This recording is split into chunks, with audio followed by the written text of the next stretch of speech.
Donc, on va faire maintenant ce plateau ensemble et je dois peut-être, on bascule le micro pour que vous pouvez vous présenter et nous raconter un peu sur cette thématique sur laquelle vous êtes prête à vous mettre à nos côtés. Très bien, merci beaucoup pour l'organisation de cet événement et pour l'invitation. Donc moi je suis Marie Gibert-Flutre, je suis maîtresse de conférences en géographie à l'Université Paris-Cité, au département LCAO, qui est un département d'études asiatiques, puisque je travaille plus particulièrement sur les métropoles d'Asie orientale, depuis le Vietnam en particulier, et plus récemment à Singapour et en Chine, c'est-à-dire des métropoles globales, indéniablement, mais aussi en contexte politique autoritaire, ce qui introduit déjà une inflexion. Donc dans le débat de ce soir, je parlerai de mes travaux les plus récents sur les effets de la numérisation, qu'on appelle parfois en anglais la digitalisation, c'est-à-dire les effets du numérique sur ces villes, qu'on appréhende souvent dans des logiques de smart cities, c'est-à-dire par le haut, mais que dans mes travaux, j'appréhende vraiment par le bas. Ma question est simple, c'est comment les citadins de ces villes aujourd'hui transforment leur rapport à la ville et aux autorités par l'usage, parfois les détournements des outils du numérique. Et les villes d'Asie permettent aussi, je pense, de penser ce retournement, ce basculement du monde, puisqu'elles ont longtemps été considérées, et certaines le sont encore, comme des villes dites des Suds, qui ont été colonisées, je pense au Vietnam, et qui ont longtemps été des terrains en fait pour les chercheurs, et qui aujourd'hui cherchent à s'inviter dans la refonte des concepts qui sont des villes où s'invente une forme de modernité, mais aussi une conceptualisation dans les sciences sociales. Donc j'essaierai de montrer comment par l'étude du numérique, on peut voir cette place nouvelle de l'Asie dans la mondialisation. Parfait. Donc, je ne vais pas dire grande chose pour que je laisse la parole à vous parce que c'est facilement. Très bien. Donc, moi, c'est Julia Custody. Je, pour l'instant, travaille à la ville de Paris, mais j'ai aussi une cursus de recherche en géographie urbaine, aménagement et urbanisme plutôt, sur l'impact du féminisme dans les transformations urbaines, donc des politiques urbaines, de l'urbanisme en soi et aussi de l'architecture urbaine. Donc, dont j'ai un peu conceptualisé certains critères que j'ai essayé de définir en tant que constante, que j'ai un peu retrouvée au début donc de mes recherches, en faisant un peu des recherches comparatives en Europe. Je me suis restreinte à l'Europe et après je suis allée vraiment dans le micro en étudiant des cas précis et particuliers dans certaines villes. Donc moi du global au vraiment local, très très précis et spécifique, notamment sur la ville de Paris qui est mon terrain principal. Je ne sais pas si après on présentera. C'est parfait. Bonsoir. Merci beaucoup Ariana, merci Esteban pour l'organisation et le portage de cet événement et à toute l'équipe du GRIP. Moi je suis Amandine Spire, maîtresse de conférence à l'Université Paris-Cité en géographie également, dans une unité de recherche qui s'appelle le CESMA, le Centre d'études en sciences sociales sur les mondes africains, asiatiques et d'Amérique latine.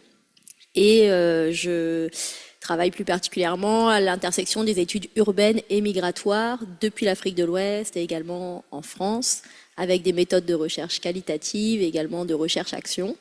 Et aujourd'hui, ce soir, pour cette conversation autour de la globalisation, je voulais partager avec vous un petit projet de recherche qu'on a mené avec une équipe ivoirienne, française et ivoirienne, autour et togolaise également, mais là c'est la partie du coup de terrain et résultats qui provient d'une enquête à Abidjan.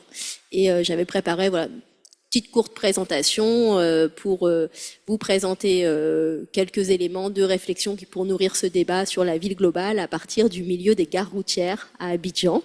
Et cette recherche a été le point de départ d'un projet collectif qui s'appelle Tetra et qui a été retenu par le GRIP tout récemment. Donc ça nous semblait intéressant, c'est un peu les prémices qui nous a permis de déposer un projet de un peu plus grande ampleur qu'on a appelé Tetra pour territoire traversé, Tetra Globe, des territoires traversés entre global et local pour interroger plusieurs terrains entre nord et sud à partir de cette idée qu'il y a des espaces donc qui sont façonnés par l'arrivée, le passage de personnes migrantes et dont la présence, vécue comme provisoire, qui parfois se pérennise, entraîne des... non, c'est pas vraiment cette diapositive, mais bon, si vous voulez, on peut commencer là. Enfin, je sais pas si vous voulez qu'on refasse un tour et je présente après, ou on présente directement. On dit quelques mots. C'est parti. C'est parti. Ok, pas de problème. Juste peut-être une question un peu transversale. Oui. En quoi la ville a une particularité dans ce fonctionnement de la globalité? Je crois que c'est quand même ça mérite d'être évoqué, même si c'est peut-être une question banale, mais dans notre discussion où on saute un peu d'un thème à un autre. Alors voilà, peut-être la migration, ça peut permettre de relier, enfin cette idée d'un nœud, d'un point dans un réseau de connexion. Voilà, donc je travaille avec Jean-Baptiste Lannes, peut-être on peut lui donner la parole puisque voilà, il s'est connecté et on avait préparé ensemble cette intervention. Et comme ça, on essaiera du coup de travailler cet angle dans la présentation, qui sera brève, hein. Ce ne sera pas très long. Très bien. Voilà. Allons-y. Bonjour à toutes et à tous. Je ne sais pas si vous m'entendez bien. Très bien. On vous entend et on vous voit. Très bien. Bah, écoutez, merci beaucoup pour cette organisation. Je vous parle depuis Dakar. Voilà, Amandine a déjà présenté un petit peu le projet. Juste pour me présenter brièvement, donc je suis géographe. Enseignant-chercheur donc au département de géographie d'Université Paris-Cité. Et également donc au CESMA, comme Marie Gibert et Amandine Spire, mes deux collègues là, qui participent au panel. Et moi, je suis spécialiste plutôt des métiers précaires en ville, des travailleurs subalternes en ville. Voilà. Et donc, dans ce projet, on a essayé de croiser la question de la modernisation urbaine, de la globalisation, et puis de cette question des métiers et de la migration. Voilà. Voilà, donc l'idée, pour prolonger donc l'idée de cette petite intervention pour nourrir ce débat sur la globalisation, c'était de montrer que la ville est un nœud donc dans un ensemble de relations, mais aussi que la globalisation transforme les villes. Et donc on voulait donc travailler cette dialectique à travers un espace très situé, très localisé, mais qui permet d'envisager des dynamiques métropolitaines et des changements dans le gouvernement des villes qui concernent l'échelle globale. Donc pourquoi s'intéresser au milieu du transport et des gares routières? Très rapidement, parce que c'est un secteur stratégique dans l'évolution des villes africaines. Les villes africaines sont celles qui ont le taux de croissance urbaine le plus rapide au monde, qui est lié bien sûr à l'insertion dans une économie mondiale, et cette urbanisation se caractérise par un fort étalement urbain. En 2050, on projette qu'il y aura 950 millions de personnes supplémentaires dans les villes africaines. Donc très concrètement, une question très simple, comment les transporter? Voilà. Donc ce secteur des transports constitue vraiment un secteur vitrine de la modernisation urbaine et de la globalisation, avec un fort intérêt des grands bailleurs sur ces questions, en particulier l'AFD pour ce qui est du côté français, mais on pourrait citer bien d'autres acteurs internationaux. C'est une partie visible de la modernisation qui met en scène vraiment la trajectoire urbaine de la ville globale. On peut donner l'exemple, Jean-Baptiste, c'est à Dakar où le BRT a été inauguré, donc un bus rapide transit, un bus capacitaire en janvier 2024. En 2023, un RER à Lagos, un métro léger à Addis Abeba il y a une petite dizaine d'années. Voilà, donc des projets... Ouais, super, merci. Confrontés à des systèmes existants. Donc comment ces projets de modernisation qui cristallisent le politique, puisqu'il y a des acteurs à toutes les échelles qui interviennent, et je ne vais pas détailler là, mais dans le fonctionnement de ce milieu, comment donc ils traduisent, comment ils fabriquent plutôt, on va dire, un miroir grossissant des modalités d'insertion en ville. Et pour cela, on s'est donc de migrants ruraux ou internationaux qui viennent trouver place dans ces villes à travers tous les petits métiers qui s'exercent dans les gares routières. Et donc pour cela, on a mené une petite enquête avec des collègues, avec l'appui de collègues ivoiriens, dans une ligne qui est affectée par la modernisation dans le schéma global des transports. Donc c'est la diapo suivante, il faut que j'arrive à passer. Je ne sais pas quel est le bouton, c'est pas des boutons tout à fait ordinaires. Formidable, voilà.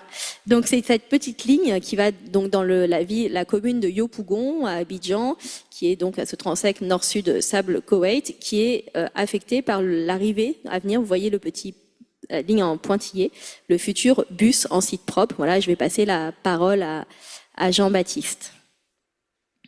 Oui, merci Amandine. Alors, on s'est concentré sur cette petite ligne au cœur donc de la commune de Yopougon, qui est un quartier populaire. Il faut savoir que c'est aussi un quartier où les gens la plupart des gens en fait quittent le quartier quotidiennement pour aller travailler. Plus de 80% des personnes quittent ce quartier pour aller travailler et rejoignent l'autoroute que vous voyez au nord de la carte. C'est une petite ligne de BACA, donc de minibus, donc qui font partie de ce qu'on appelle le transport artisanal, qui sont là depuis très longtemps, depuis les années 30. Et ce transport artisanal, ça répond à la demande, plus de 70% de la demande en transport, en fait. Donc c'est quelque chose vraiment qui est massif au sein de cette grande métropole, de plus de 6 millions d'habitants. Et puis, donc, des moyens de transport qui, selon les mots d'un chanteur Daouda dans les années 70, il dit « Les Gbaka d'Abidjan arrangent bien des gens ». Puisque c'est un mode de transport qui est assez flexible, qui permet de charger de lourds chargements, qui s'arrête à la demande. Et aujourd'hui, donc, cette petite ligne, elle se retrouve en fait au seuil de l'arrivée d'une grande infrastructure capacitaire, donc le BRT Yopougon-Cocody, que vous voyez sur la carte.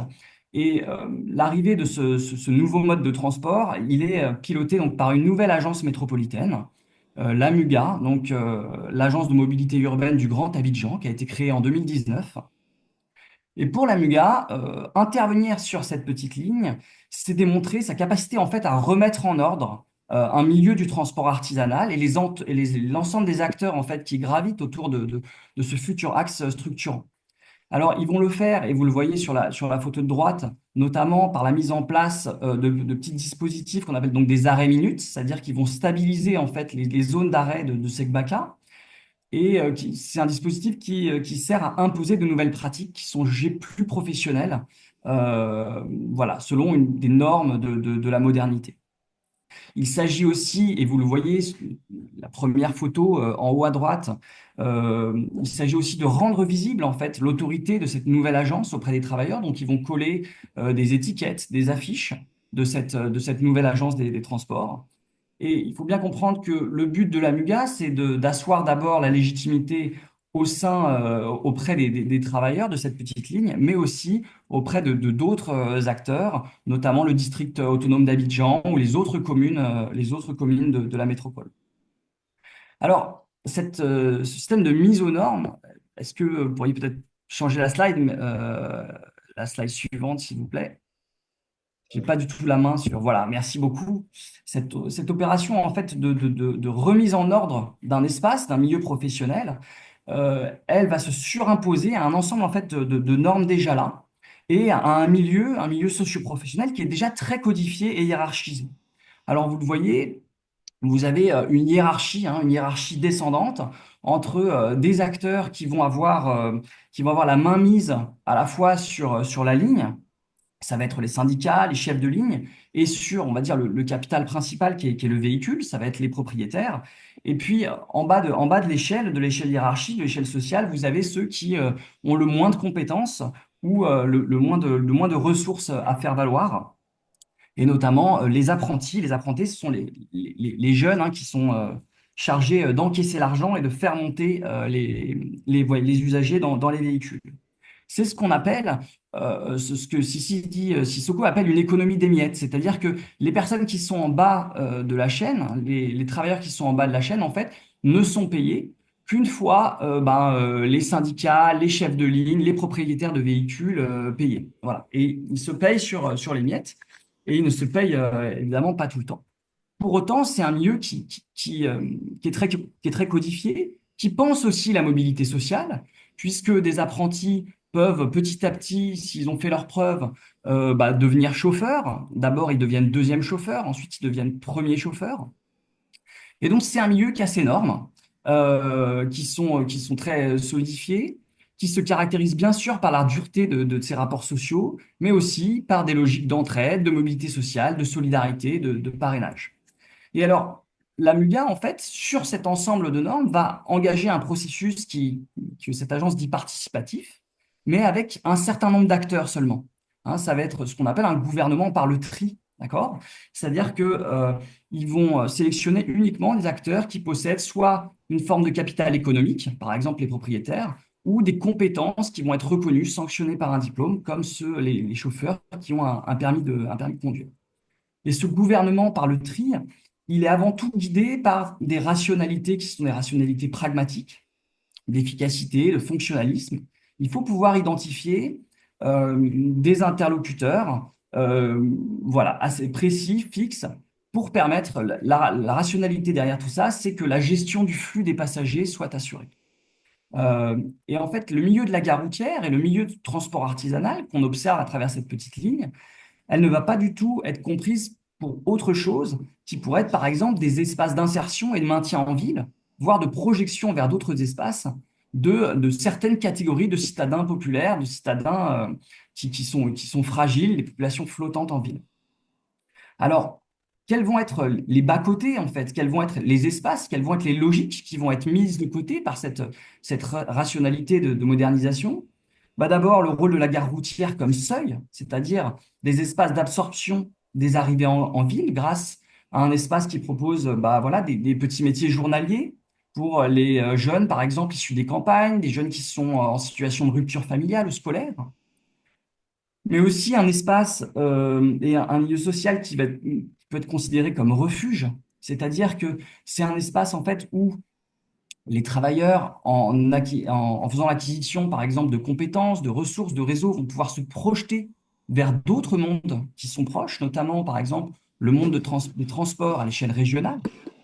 Et puis, espace refuge, parce que dans ces trajectoires qui peuvent être assez précaires, ce sont aussi des espaces où on va pouvoir revenir quand les vicissitudes de la vie vont faire qu'à un moment donné, vous êtes plus fragile. Et voilà, vous pouvez toujours revenir, en fait, à ces espaces qui vont vous offrir des ressources. Et enfin, ça peut être des espaces de projection vers des projets migratoires, là pour le coup global. Et Merci. Oui, excusez-moi. Merci. Oui, bien On sûr. va devoir passer aux secondes études de cas et à la deuxième approche de cet écosystème que peut être une ville dans ces réalités. Je m'excuse de vous... Je vous en prie, bien sûr. On vous reprendra dans la discussion définitive. Oui.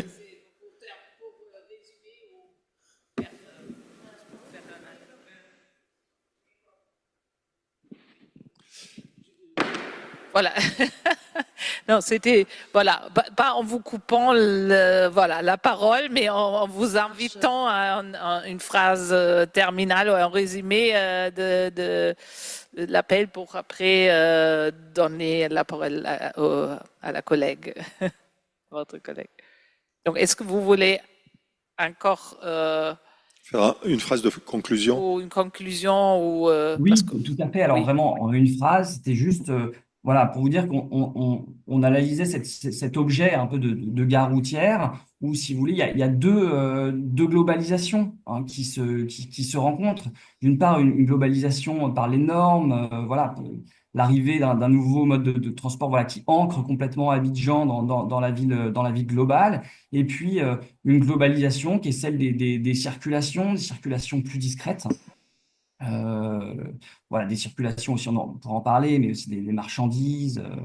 Mais voilà, c'était un peu de voir cet objet comme deux versants, deux visages de cette globalisation. Merci beaucoup.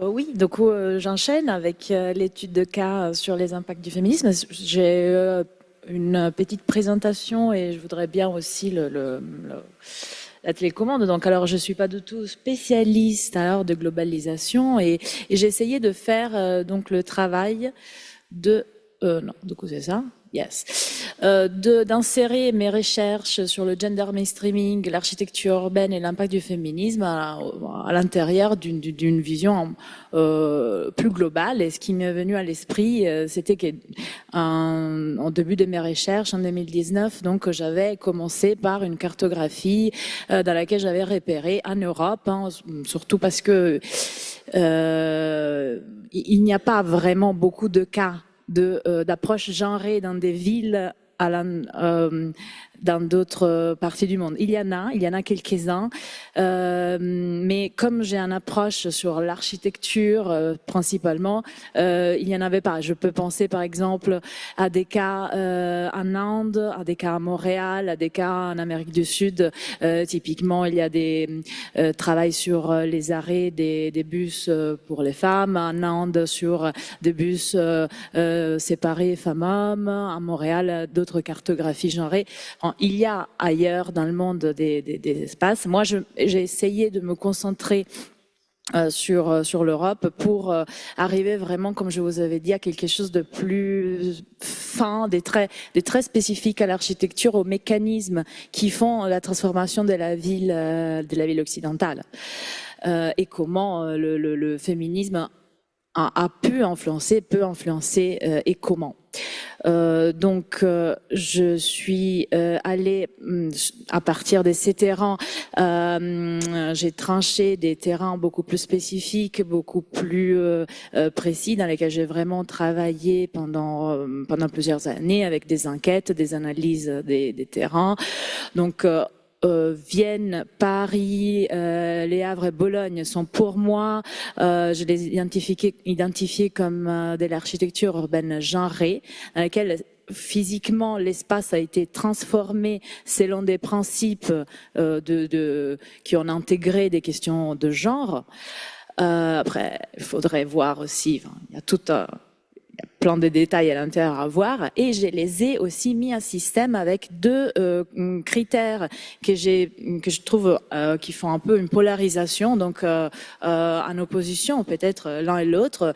D'un côté, la militance, donc comment la militance influence des choix architecturaux, urbanistes de la ville, et de l'autre côté, les politiques publiques, et donc leur aspect normatif, leur aspect de réglementation, qui donc se traduisent dans ce triangle pour lequel, pour moi, l'architecture urbaine genrée était le sujet d'étude principale, et les autres politiques publiques genrées et militance urbaine genrée prennent cette influence sur la transformation de la ville.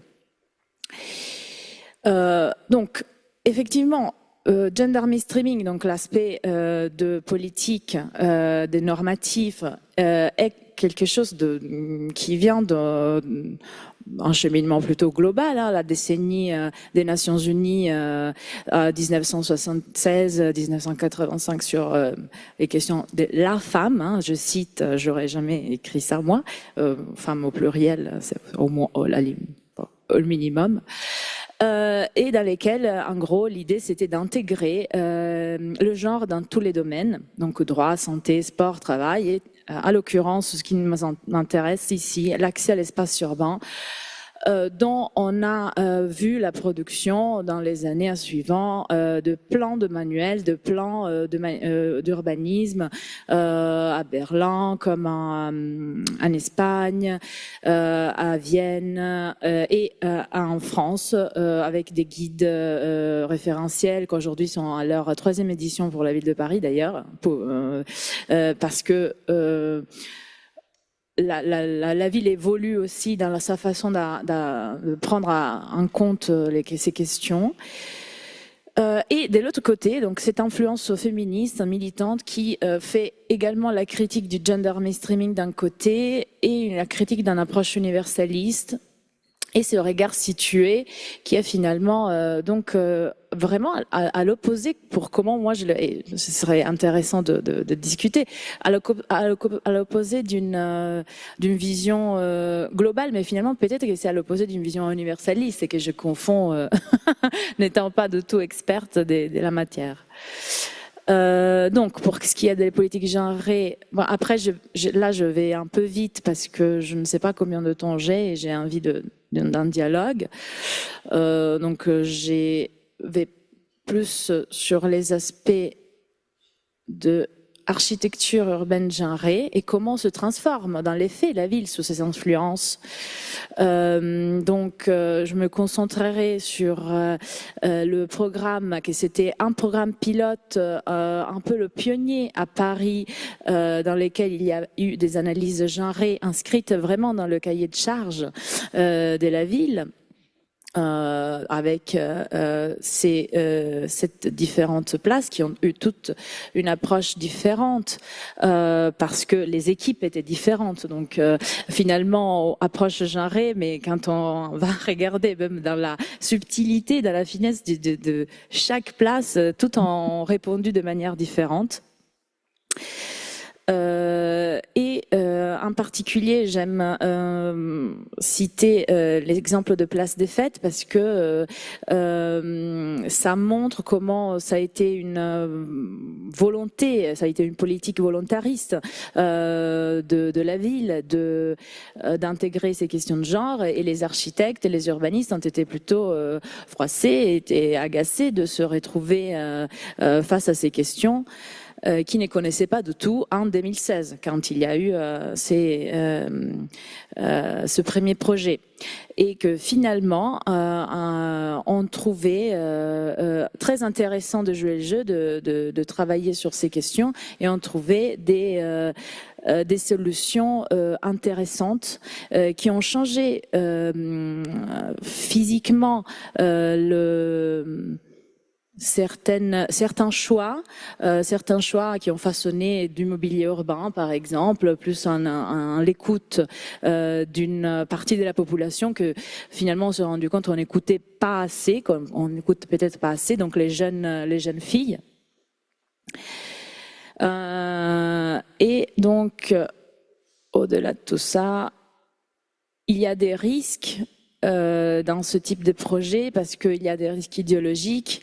Questionner le genre, là je survole beaucoup, mais il y a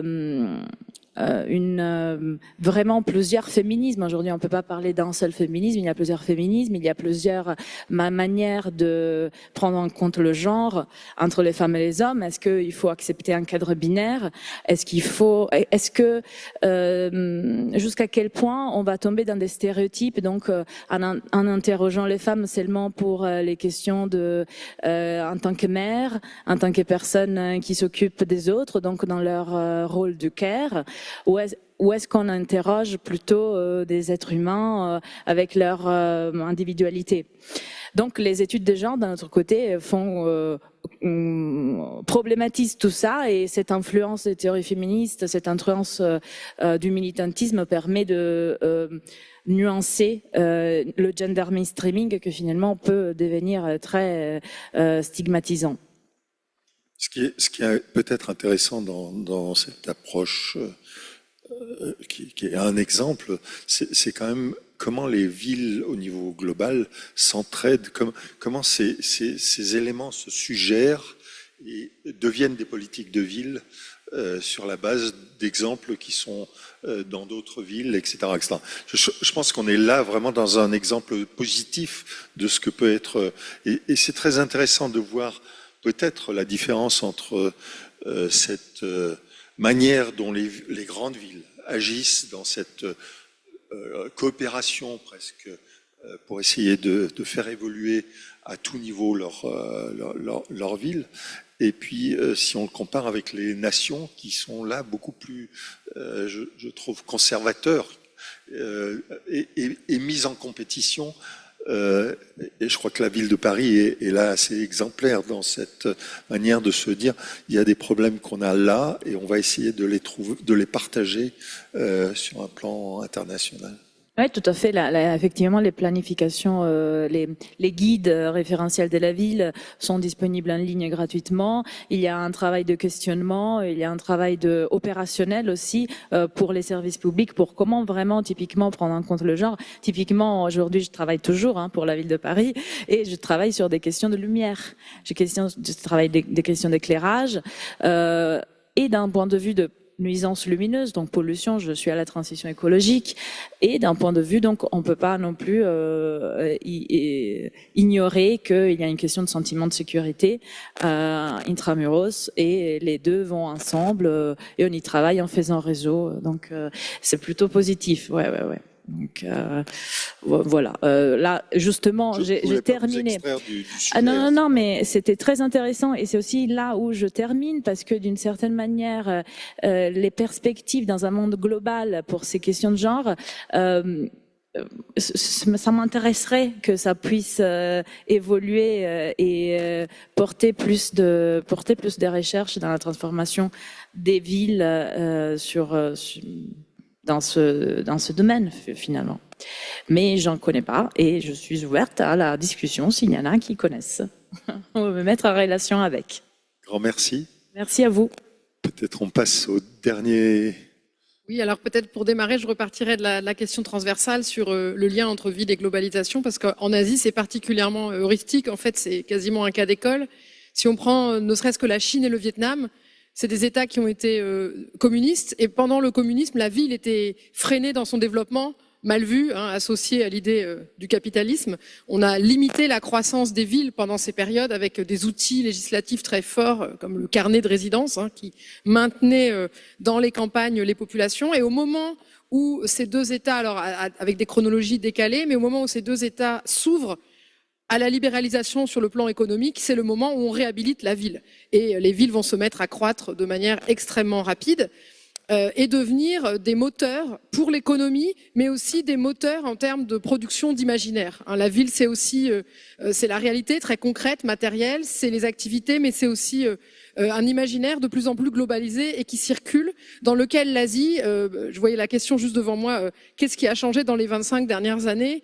La place de l'Asie dans les images de la mondialisation, notamment à partir de l'urbain, prennent une place absolument fondamentale aujourd'hui.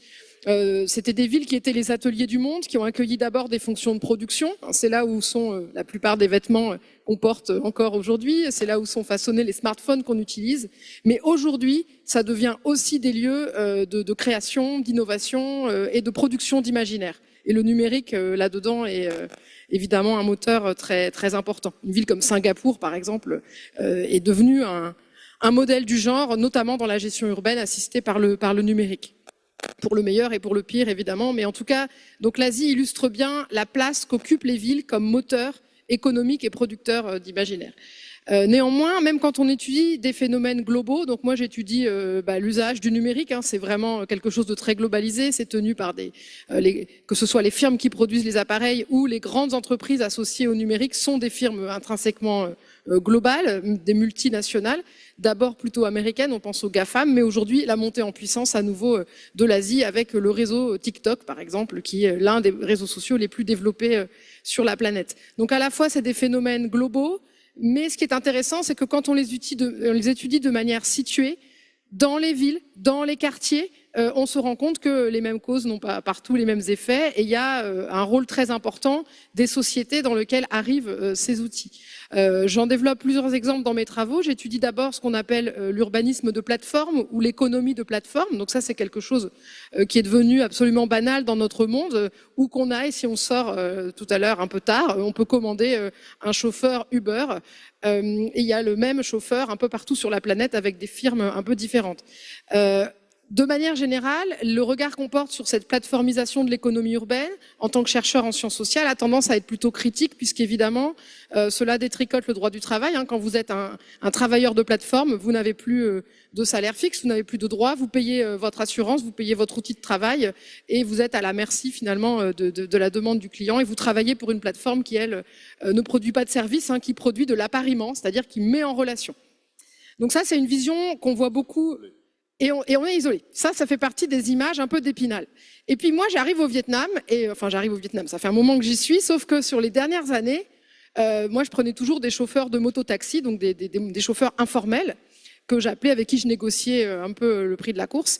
Et entre 2015 et 2018, ils ont complètement disparu, remplacés par des hommes à veste verte. Alors, c'est pas Uber, puisque l'Asie a réussi le coup de force de mettre Uber dehors. Il y a Grab, notamment, qui est une société singapourienne pour l'Asie du Sud-Est. Il y a d'autres firmes pour la Chine, c'est un peu à part. Mais en Asie du Sud-Est, vous avez l'arrivée de Grab. Et là, en fait, qu'est-ce qui se passe? Un phénomène un peu inverse, puisque nos chauffeurs de moto-taxi informels, qui existaient précédemment, eux étaient totalement informels, atomisés dans leur rapport à l'État, généralement un peu mal vus parce qu'ils occupaient les trottoirs. Et là, d'un coup, on a des hommes avec des vestes vertes. Donc, en fait, il y a un processus de formalisation. Ces gens, maintenant, appartiennent, alors même s'ils ne sont pas salariés, ils travaillent pour le compte d'une société numérique et ils payent des taxes par ce biais. D'une marque, absolument. D'ailleurs, eux-mêmes, quand on les interroge, vont dire « je suis chauffeur technologique ». Et c'est même quelque chose d'assez valorisé. Donc d'abord, le fait de travailler pour une plateforme, c'est clairement un levier d'insertion dans l'économie de la ville, réservé plutôt aux populations les plus précaires, néanmoins. Mais ce qui m'a intéressé dans mes travaux, c'est de voir comment ces chauffeurs ont utilisé leur nouveau statut de chauffeur numérique pour revendiquer des droits sur le plan politique dans un État autoritaire où il n'y avait jamais eu jusqu'à présent de grève dans les services. Il y a des grèves parfois dans les usines.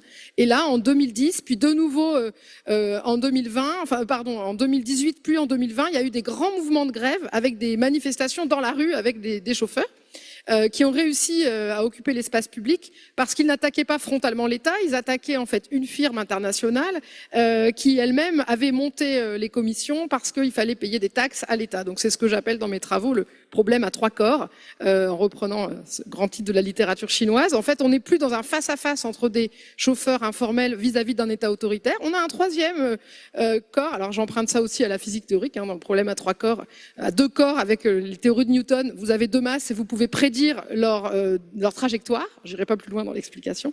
Mais quand vous avez à partir de trois corps, voire au-delà, vous ne pouvez plus prédire, le système devient instable et imprédictible. Eh bien, c'est un peu ce qui se passe au Vietnam avec l'arrivée du numérique.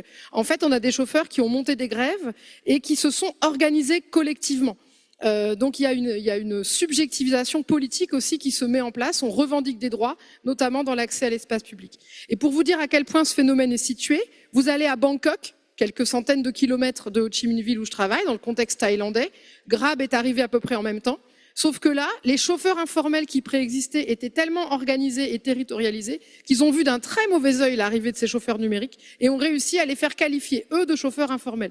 Donc officiellement, à Bangkok, les chauffeurs Grab sont illégaux parce que l'État ne veut pas se mettre à dos tous les chauffeurs informels qui sont tenus dans les quartiers avec de la corruption. Donc, vous voyez, en fait, c'est un même phénomène dans deux villes asiatiques très proches et on a des conséquences assez différentes. Alors, c'est l'apprentissage de l'un par rapport à l'autre, éventuellement? Alors, il y a assez peu, à vrai dire, de circulation, parce que il y a un ancrage national quand même assez fort, notamment sur le plan législatif, mais aussi sur le plan urbain. J'aurais peut-être dû commencer par dire qu'à Ho Chi Minh Ville, il y a seulement 5% des déplacements qui s'effectuent en transport en commun. Donc, il y a d'énormes besoins. Les gens sont à moto, 75%, on se déplace à moto. Et autant quand je suis arrivée, moi, il y a une vingtaine d'années, les motos étaient encore réservées à une population assez aisée. Et puis il y a eu les motos chinoises qui sont arrivées, puis la seconde main. Donc aujourd'hui, tout le monde est à moto, sauf deux catégories, les très précaires et les très riches, qui ont un vélo de course un peu, qui les distingue. Donc une économie de la distinction dans un ancien pays communiste. Donc ça, c'est juste un des exemples à partir de l'économie de plateforme.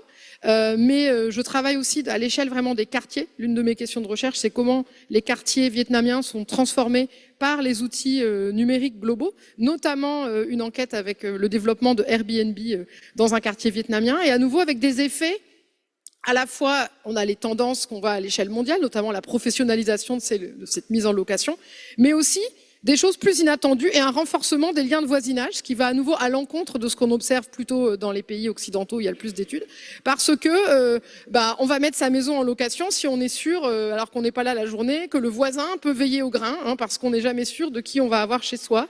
Et donc en fait, paradoxalement, il y a des formes de renforcement de connivence de voisinage qui s'articule à cette économie de plateforme qu'on présente comme étant souvent très déstructurante. Alors, c'est des effets qui sont complexes et qui s'articulent les uns aux autres. Je ne suis pas en train de dire que Airbnb renforce le sentiment local, mais en tout cas, dans certaines situations, c'est le cas. Donc voilà, mon point est de dire que des effets, des objets globaux comme le sont les outils du numérique sont intéressants à regarder dans leurs effets concrets parce qu'ils agissent toujours dans une société donnée avec un cadre, une histoire.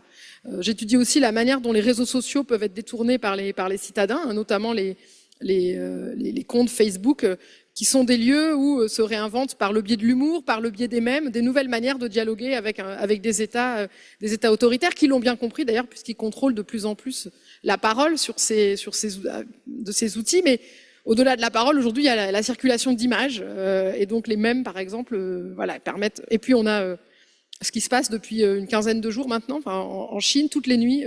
100 000 étudiants se donnent rendez-vous pour faire du vélo dans une ville du centre et se filmer sur les réseaux sociaux. Donc ils créent du collectif et l'État commence à prendre peur et l'a d'ailleurs interdit, comme a été interdit d'ailleurs à Shanghai il y a quelques semaines pour Halloween, le fait de se déguiser. Puisque il est interdit de s'exprimer, mais se déguiser, notamment en masque chirurgical ou en opposant politique, en faisant un peu référence à la période de la gestion Covid, est un moyen d'expression. Donc les réseaux sociaux sont aussi l'écho de ces voix citadines / citoyennes, hein, citadin, citoyen, ça je l'emprunte à Chloé Bouir à partir de cas africains, mais c'est tout à fait intéressant aussi dans les métropoles asiatiques, à nouveau en contexte autoritaire en ce qui concerne celles dans lesquelles je travaille le plus, en tout cas dans les projets récents.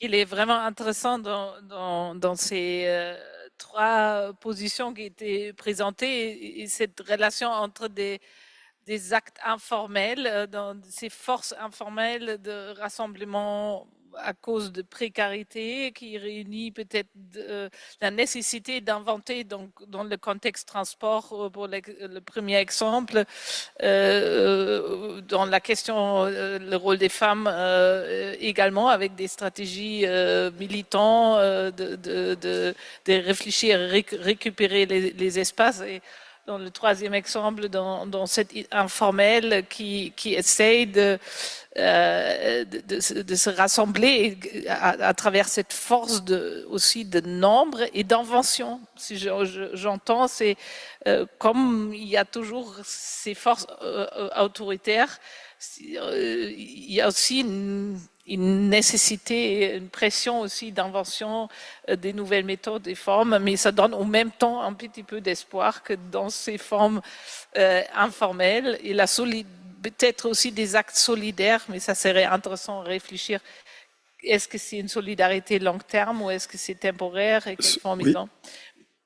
But I know that we have now to change the language. We switch in English. Sorry, Hubert, I suppose you didn't understand what the discussion was before, more or less. A little bit, but I think you are one of an expert who worked also with the question of informal cities, but by going over the term informal.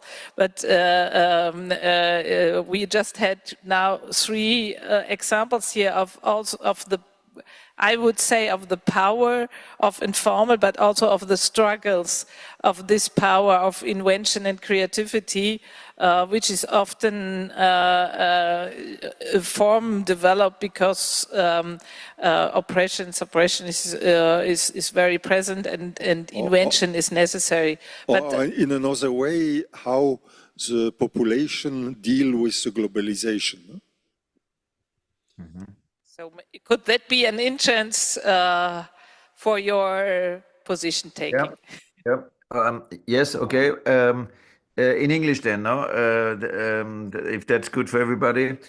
First of all, thanks, Rudy and Vera, for the invitation. As always, a great pleasure and privilege to join your group and your events. And I'm Hubert Klumpner, part of Urban Think Tank. And since this whole topic is circulating around how globalization and in what way globalization in the last 25 years, if I understand that right, that's sort of the basis of the discussion. I would like to start with a quote of Elmar Altvater, who visited me 25 years ago in Caracas in Venezuela, like at the beginning of something that looked like a very interesting transition and literally a revolution. It was a real opportunity to live over the following decade and more in Caracas, but also to I would say, apart from the question what changed, one could also ask the question what has not changed. Maybe this is even more interesting. And Elmar Altvater, the late Elmar Altvater, I should say,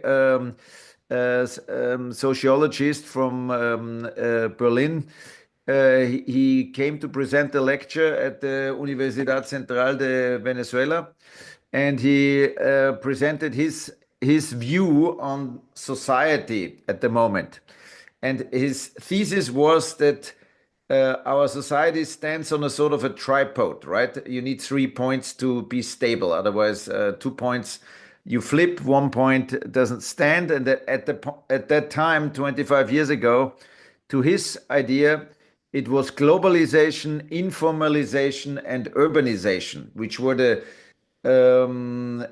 dominating topics that were running the place. And informalization, certainly, I would say, being in Latin America, that was almost more the normality than the exception, how things are working. And if you look today, and here's my point, 25 years later, roughly, that was in 2001. Now we have 2024, roughly 25 years. What had changed? I would say the topic of urbanization is still big. And I think there's a big misunderstanding, and I'm saying this coming from the viewpoint of architecture, that a lot of people in the world talk about cities, but I think it's less the topic about cities, but like Elmar Altvater said 25 years ago, it's about urbanization, which is something completely different. But that's, I think, in the discussion often, without entering now in sort of subtleties and details, but I think it's an important question. And once again, his thesis was globalization, informalization, and urbanization. And I would say today, urbanization is still on, but there are topics like the ecologization and digitalization. I think 25 years ago, that was not a big topic. Maybe we were new in this whole topic of technologies, but I would say if you look at informal settlements and the people who live in informal settlements, this is where we have been working and where I'm still working. You can see that development, I'm not talking about growth, but I'm talking about development, is very uneven, and disequalities remain. Although in many places, if you look at statistics, people would say that the situation improved. But if you look at the reality, due to the disequality, statistically, countries have been rising in wealth and in prosperity. But in reality, because of this equality, I would say there are not so many changes. So your question was what has changed? I think not so much has changed. I'm revisiting a lot of places in Latin America recently. I just have been in Paraisópolis, one of the biggest favelas in Sao Paulo. And I can only say we have been developing projects there again 20 years ago. The situation for the population there has not improved. I think that's maybe something we should consider in all of these discussions and conferences that people go and engage. I think real progress has only been made where people have taken things in their own hands, maybe with little steps, but with very concrete ones to improving situations in informal cities and environments. But I think that this question of technology and digitalization has been important. And maybe if I understood it right, also your guest before has been talking about platforms and transport and housing. I have a bit more a view on this phenomena that I find a lot of them actually are empowering people in informal settlements. Technologies have the possibility, and they are empowering people in informal settlements because, as you know, progress is not linear, and that means that in difference to what the International Development Bank thinks, it is not that people having an improved environment and infrastructure and social services like schools and I don't know what, but the development in informal settlements is so uneven that you have, of course, people who have a smartphone in their hands, but no running water and no electricity in their houses. So I think these uneven developments are something that need to be recognized. And I would sum up also that a lot of the topics that are discussed now, and I'm looking really more from the view angle of what I'm doing, which is architecture and urban design and planning, that there is a sort of a need to reconcile the natural and the man-made environments. You can call it like in many ways, you know, there's a lot of discussion and a lot of debates and a lot of words, buzzwords flying around. But in the big frameworks, I think it's a lot about this reconciliation. I would say that is summoning up a lot. How do you reconcile urban development and the natural environment? I think that's probably one of the biggest challenges, and that helps us also to have a concrete discussion about topics like that, because it is not about what has been dominating over many years. The discussion was like smart cities, but nobody knows until today really what that is. Hubert, is this something who is conscient by the developer or also by the population? This dimension of ecology. Yeah, I think the dimension of ecology, obviously, in reality, everybody knows it. Go to any city in the world, and you will see that wealthy quarters of the city have a lot of environmental qualities. Call it parks, gardens, access to green space. We should actually all have that by the frameworks and regulations, but it's not complied with. I give you an example. We looked last year at an area in Sao Paulo at the end of a metro station where there's a big former stone quarry, and the surrounding favelas demanded that this former stone quarry, flooded with a big lake inside, that they used for swimming, that would become a park. So the really revolutionary question was, can a favela have a park? That is a question that has been dominating ever since the discussion in Sao Paulo. The favela, interesting enough, is called Brasilandia. So it's almost like you make a micro version of the whole country of Brazil in this area. And obviously developers are less interested in something like that. They would rather fill up a plot of land that is available there at the end of a metro station with development. But the existing and surrounding favelas are seeing the opportunity, the first time perhaps in history, that you could live in an informal settlement and you have a public park available. So I think there are completely new categories available, and the people who are demanding that and who are most outspoken are obviously the people from the communities. That's for sure, and they have become also maybe empowered by technologies and digitalization. They have become categories in this city. You